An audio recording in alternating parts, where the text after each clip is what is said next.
You know, when you're a parent, every minute your child is suffering is just another moment you feel like you're failing them.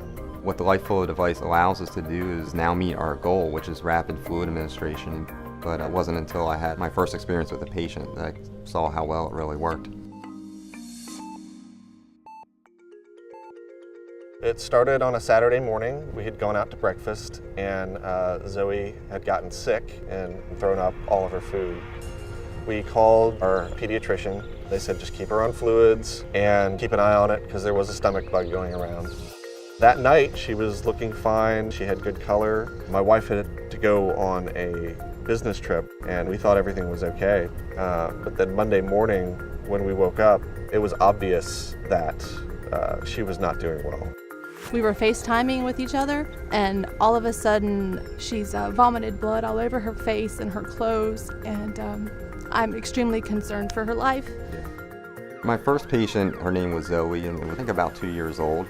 She was one of the sickest patients that I'd seen recently. She had a low-grade fever, a really high heart rate, and she was very lethargic, probably in a shock state, but compensating to some degree. The doctors and nurses swarmed around her, checked all her vitals. Her heart rate was something like 220 beats per minute, and she wasn't responding. It wasn't quite clear what was going on with her, but we know that patients that are in shock states, the #1 treatment is rapid fluid administration. They talked to me and let me know that they were going to try and get her rehydrated, and they needed to do it quickly.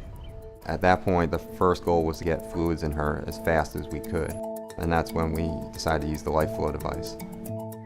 I see this hand pump device come out, and I was basically at the point where it's like, whatever you need to do, you do it. I was very impressed with our first use of the LifeFlow device. The nurses found it very easy to use. The prior process for doing something like this was very tedious.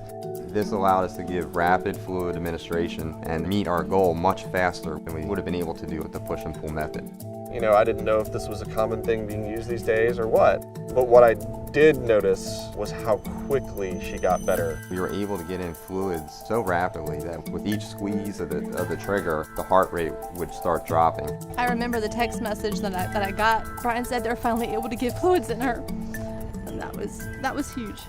And after probably about 40 cc's per kilo of fluids, the patient became much more active and appropriate, and her tachycardia improved.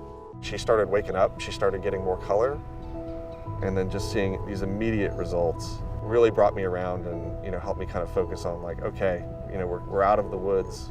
Now maybe we can figure out what's actually causing this.